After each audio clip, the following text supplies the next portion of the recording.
Welcome to the Creative Community Podcast presented by Destination Arte. I'm David. And I'm Mark. As brothers, we grew up telling stories together for over 15 years. And as adults, we want to continue telling stories together, and we want to invite you into our Brothers Brain Trust. We started this podcast way back in the day to share the beginning of our story, the stories that influenced us, and continue writing that story together. We are building a community of people who work together to find creative solutions to tell inspirational stories.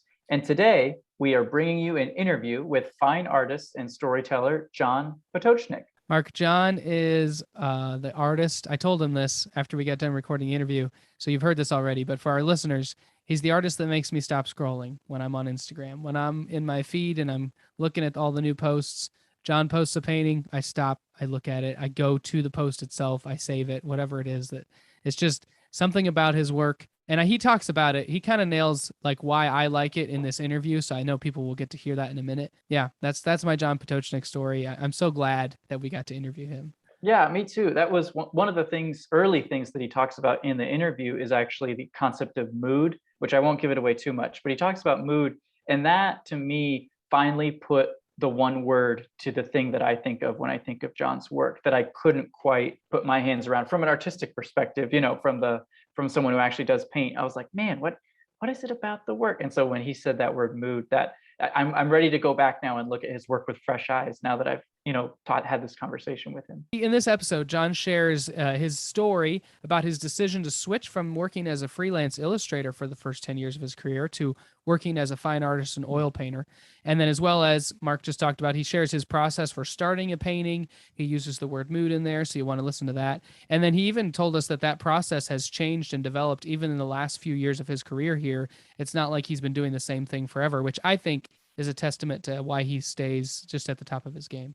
And John, you can really tell he has like a teacher's heart throughout this whole interview and throughout even the way he presents his work. This is one that if you're not on Zoom, like watching on YouTube, I highly recommend if you're going to listen to it on like the podcast platform, going and you'll hear when he kind of lifts up something onto the screen or something. Go and look at those because he gives us a few little behind the scenes sneak peeks, and that's so fun. He also shares not only about how his kind of work has developed over the years, but he also tells us about the story that he wants to share with every single one of his paintings, and also specifically how his faith influences work. So without further ado, here's our conversation with fine artist John Pototschnik. Hey, Mark and David, thank you for having me on. Yeah, my name is John Pototschnik. I live in Wiley, Texas. I'm known now as a landscape painter. I started off as a freelance illustrator, did that for 10 years, starting in 1972 to 82. 82, I switched to the fine arts, and I've been doing that professionally since that time. I live in Wiley. I have two grown sons. One actually lives in South Beach, Mark. Oh, that's great. And I have my other son lives about 15 miles from us or so, and has two boys too. So I'm a grandfather of two grandsons, and of course my son and his daughter-in-law live close to us, so we get to see them quite a bit.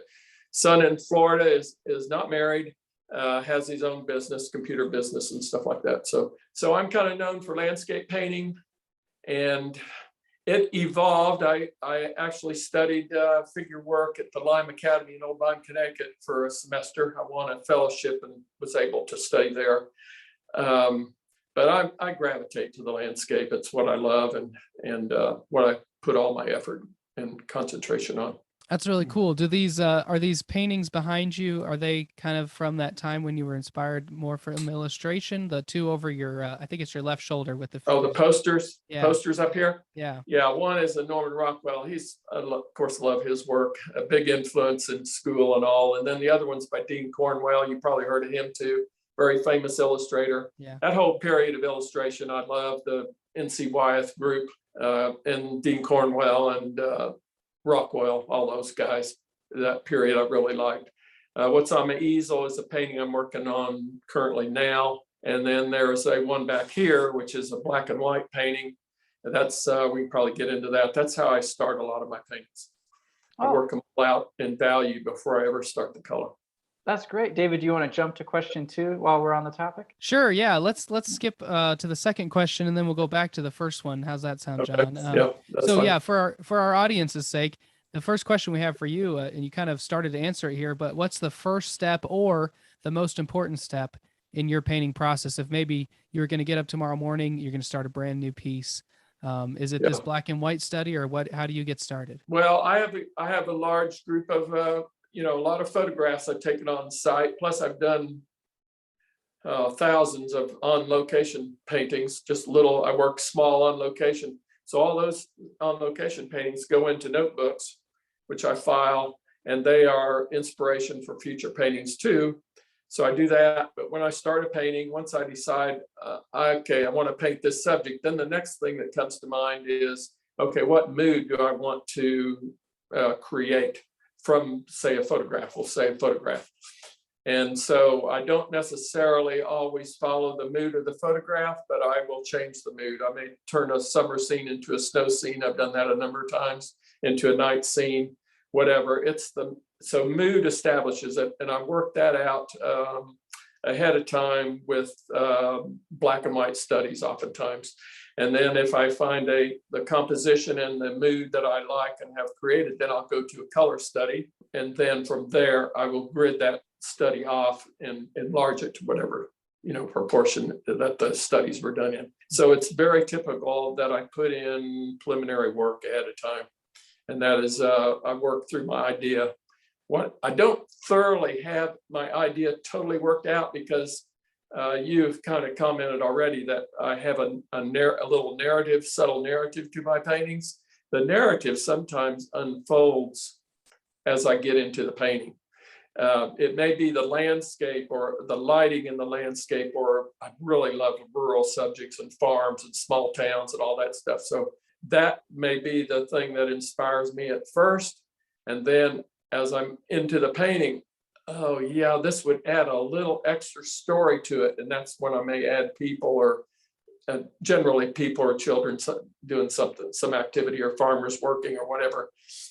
Maybe farm equipment, any number of things like that, which kind of add a human element to a landscape, give a subtle narrative to it, which I really like. It doesn't have to be a blatant narrative, but something that people, oh yeah, they kind of pick it up later as they get into the painting. So that's pretty typical. But what you see with my little black and white back here is a preparation for that's a 12 by 16. It's preparation for a painting that I'm going to go in and add color to the top of it. Can I show you something? Yeah, absolutely. This will kind of explain.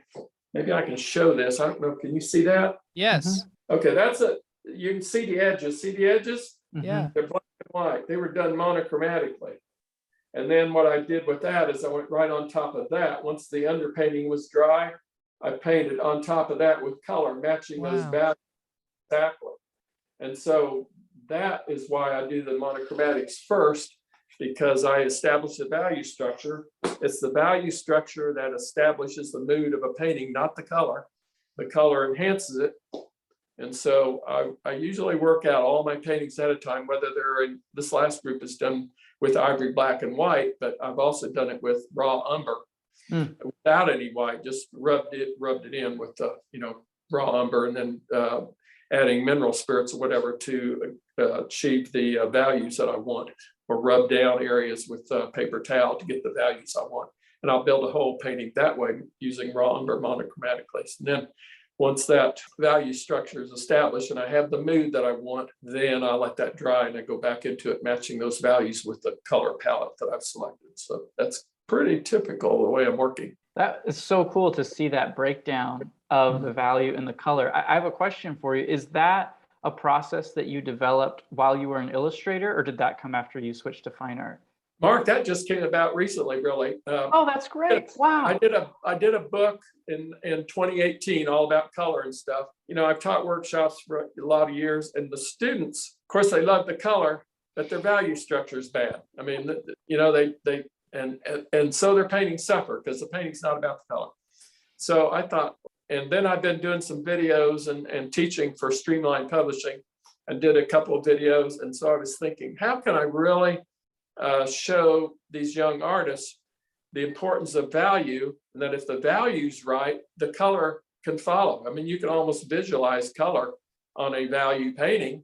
If the value's correct, you can almost already, visualize the color on it. And so I thought this would be a really good way to demonstrate that, where I put the two together rather than, have the process separate. So I thought, just mask off areas of the painting and show them. And I've done now I'm even entering them in some shows now, just trying to see what kind of response they get.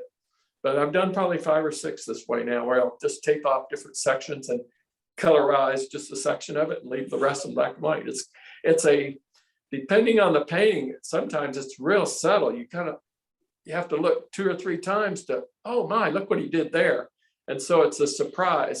It's a surprise to the viewer, and I like that.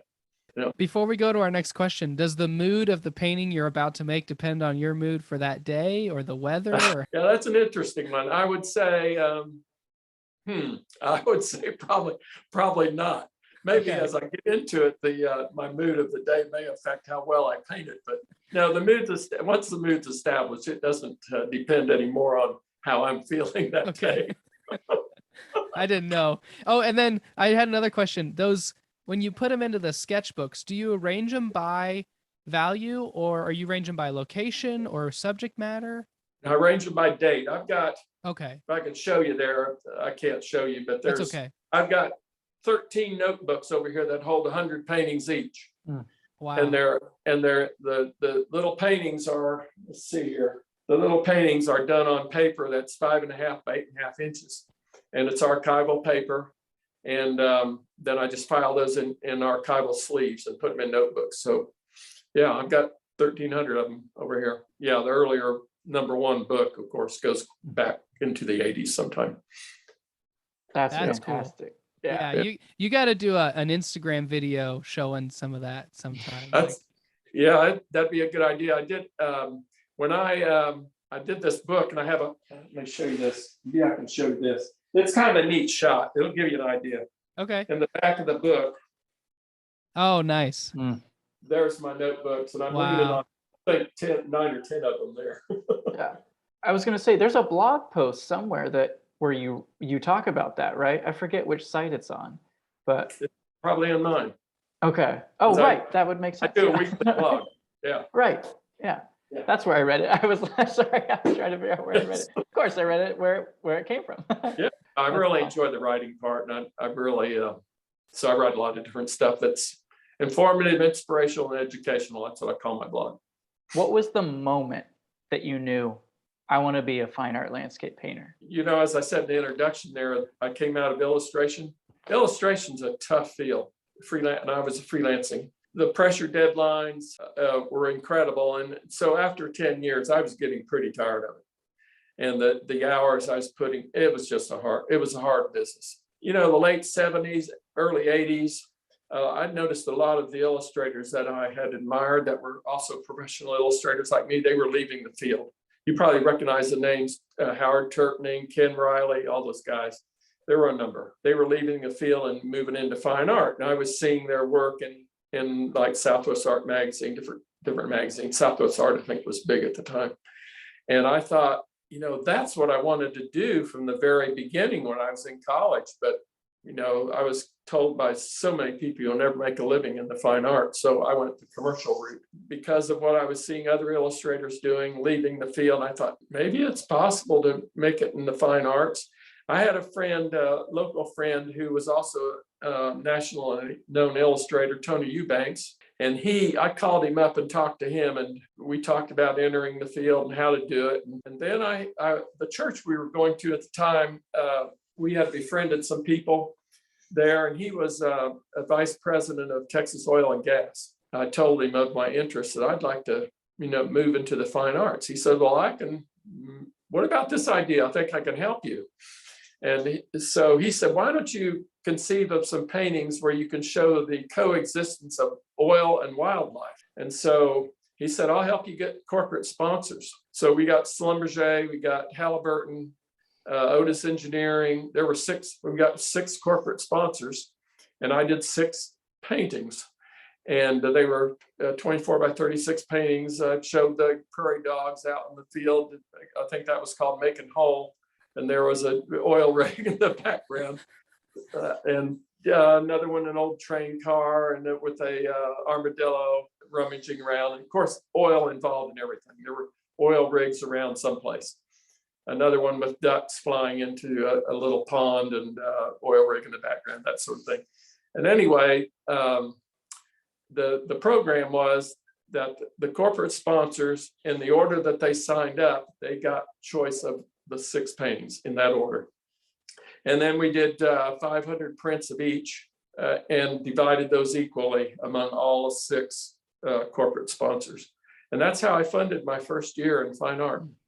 And at that time I was working in acrylic, and I realized, and then talking to Tony Eubanks and just seeing what was going on in the fine art world, I thought I need to be working in oil. And then Tony was saying, you know, you need to, your work is still real illustrative looking. You need to get out in the field and really learn from nature. And that changed everything. My palette immediately changed. I stopped using the intense colors I was using in illustration. Everything became more natural looking. And that's how it began. And that was in 1982. I was so glad, because also the illustration field shortly after that started changing. I mean, with the computer stuff coming in, and the things I used to take for granted as an illustrator was all being done in a different manner. Not too many years after I entered fine art. So I felt very fortunate that I got out of illustration when I did. It took a while. It took 7 years to build a fine art career. Wow. I thought I could just move from illustration straight into fine art, not miss a beat, charge the same prices. Boy, that was an eye-opener. That did not work.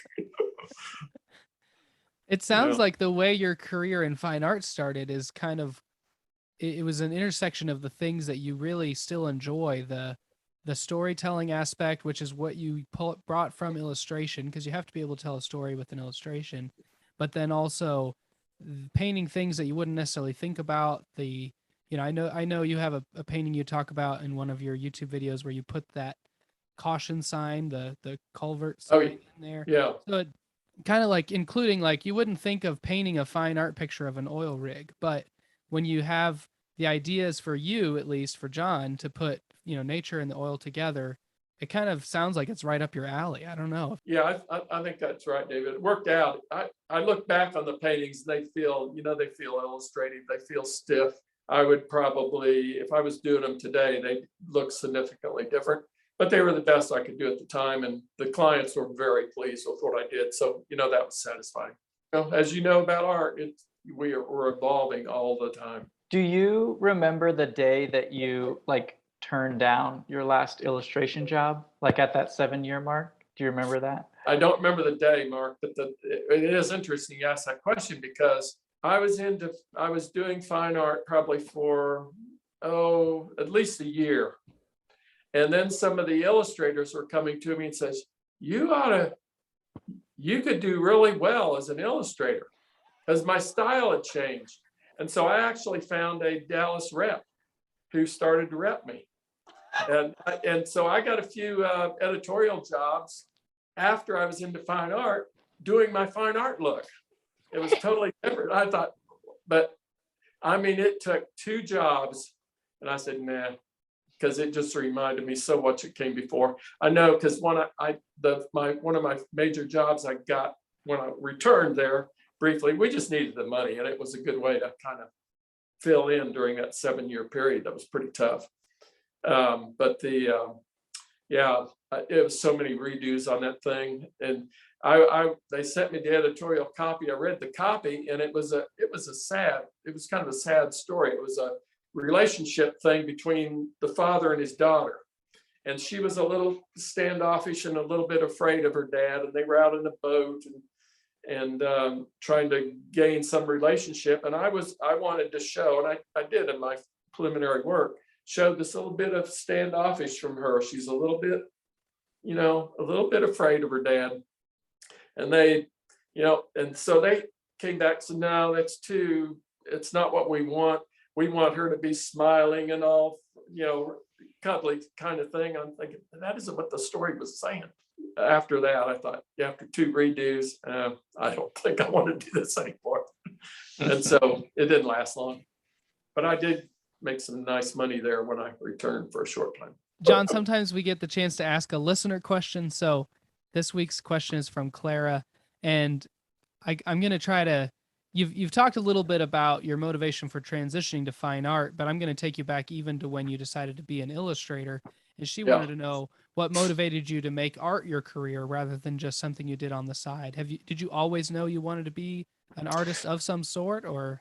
No, I got a late start, actually. I'll take you back to high school. As a young kid, what I really enjoyed is building models. I built a lot of model cars, a lot of model airplanes. I love that kind of stuff. Modified them, did all kinds of stuff to them, entered competitions with them, all that. But I never really drew that much. And then in high school, the later part of high school, I loved auto racing and stuff. So I draw race cars and things like that. And then I was invited to get into the poster club, did that. So by the time I entered college, though, I never considered art as a career. I didn't grow up around art. Our family didn't go to museums. No, I was not exposed to it. So I didn't know much about it. I didn't know that one could really make a career in art. Never really thought about it, I guess, that one could make a career in it. So when I started college, I started as a business major, actually, and studying accounting. And that did not go over well. After a very short time, I went to my counselor, and he suggested, why don't you try doing things? Your aptitude test shows you'd like to do things with your hands, create, which is perfectly right after all that model building I did. So I switched majors and took woodworking and printing and drawing, and not drawing, art classes and stuff like that. And that's where I discovered, I think I really want to be an artist. So that was my second semester in college.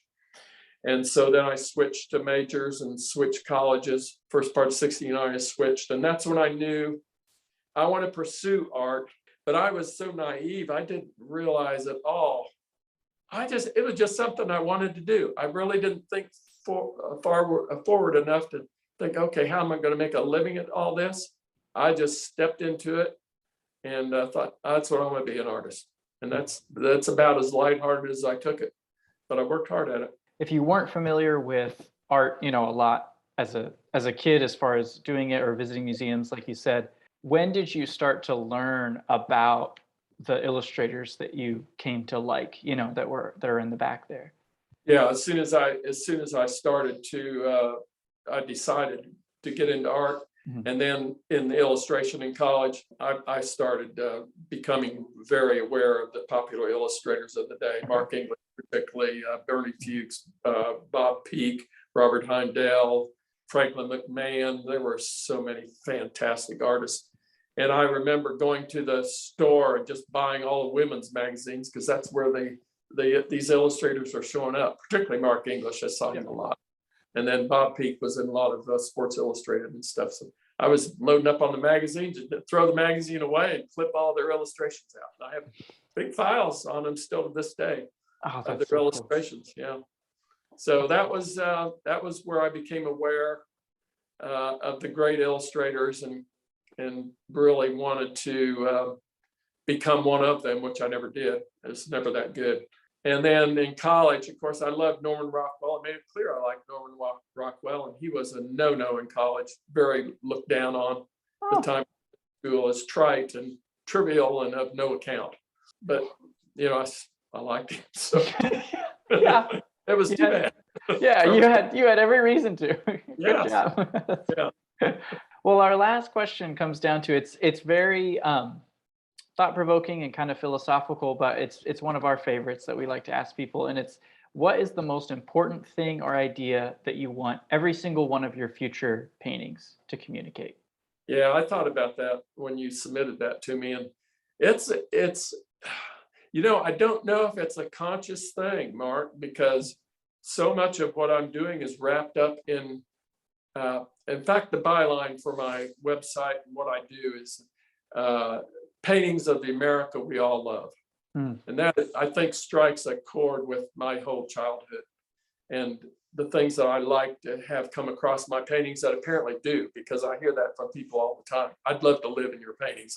hear that. That's probably the number one thing I hear. I'd love to live in your paintings. And so, yeah, it's the work ethic.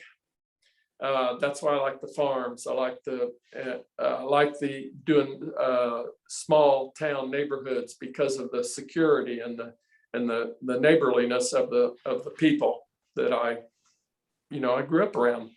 Good neighbors, and the kids could play safely without concern, and there was just kindness. We didn't have to lock our doors. We didn't have to do any of that stuff. I remember going door to door at nighttime selling homemade cookies to people. I mean, you couldn't do that now. That's the America, and that's the feeling I want to get across in my paintings. The undercurrent of everything I'm doing sort of comes through without any effort in that. I just and then maybe like we were speaking earlier, if there's a narrative that I put in there, it's usually with people or children involved in those particular things, or farmers, working. So it's all that kind of stuff. I can't help it. It just sort of comes out. Yeah. And that's what I want. I want my paintings to do. Plus, I hear a lot, people feel my paintings are very peaceful paintings, and I like that. I would like that. I want my paintings to not only be beautiful, but to have a strong emotion to them that people just feel at home in them. And I hear that, and that pleases me when that comes across at people.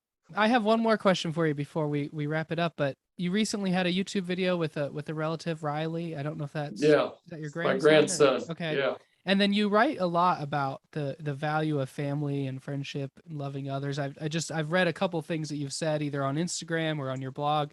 So I just wanted to know why those ideas and why people like that are so important, and why they're such an important part of your creative process. Well, I'm a Christian, and that influences everything. I mean, it influences the way I think, the way I live my life, and all that. And those are all, I think, godly principles that we're to love our neighbor, care about them, put other people before ourselves. And I think, relative to the YouTube video I did, my grandson, well, he's a talented guy. And I like to share with people, talented people, just exactly what you're doing. I've interviewed over 100 artists for my blog. And so I like to share the talent that others have, and make these blogs and the things I write about, not just about me. In fact, that was the very thing going in. I don't want this to be about me.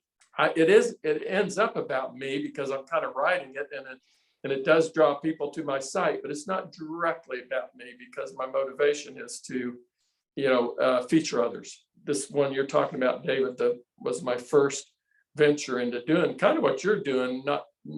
I hope I can get to your level. You guys are doing.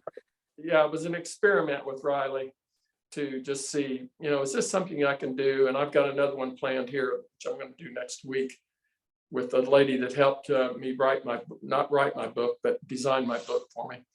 And so I'm going to interview her and proceed from there. I've got a list of artists I'd really like to talk to, just like we're doing. I like the one-on-one, face-to-face kind of stuff that you're doing here, and I think it'll make it even more interesting to the viewer than just written copy. Everything's in my name, basically. If you go to YouTube channel, just type in my name, John Pototschnik. My website is pototschnik.com. I guess the spelling will be around someplace, won't it, David? Yeah, we'll put it in here. Yeah. And then I have the blog. Just go to my website. That's easy to find. A newsletter, if you just give me your first name and email address, there's a little form to the very top right of my website. You fill that out, get on my monthly newsletter. What else I do? I do Facebook. That's also in my name, John Pototschnik Fine Art. I'm on Instagram, which is also John. Everything's my name, so that's where they find me. Man, once again, thank you so much to John Pototschnik. That was just such a fun conversation to get to have with him. I hope you all enjoyed it. Be sure to follow John Pototschnik, and we'll give you the spelling for that. The spelling will also be in the title of the episode, in the description, whether you're on YouTube or whether you're on the podcast platforms. But we'll give you that last name spelling, Pototschnik, Pototschnik. And then that you can follow him on YouTube and Instagram. You can visit his website, www.pototschnik.com.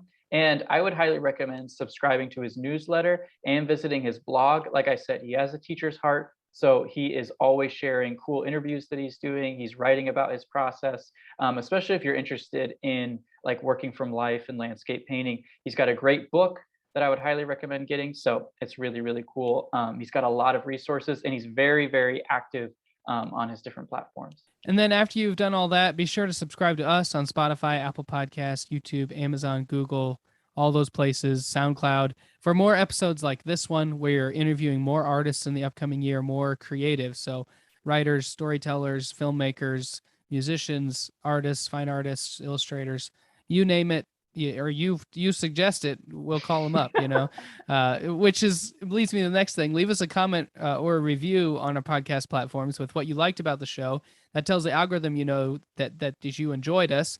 And then you can also tell us who you think we should try to reach out to, or if you know someone.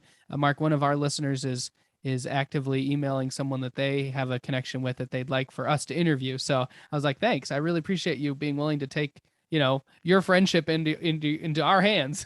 Right, I guess is how I would say that. So yeah, definitely let us know you do that. And then feel free to send this episode to a friend who would be encouraged by what John had to say. I'm sure there's someone out there they're struggling with something, or there's a breakthrough that they need that John will share a little thing, or just even a little bit of inspiration that would help them. So please do that. We would really appreciate it. And you can connect with us on Facebook and Instagram, Destination Arete, ARETE, for more information about future episodes like this one, as well as information about community activities, which we actually did, which is super cool. And so we have been saying, how long have we been saying that you need to follow us because we are going to have community activities? Well, guess what? We did. So, haha.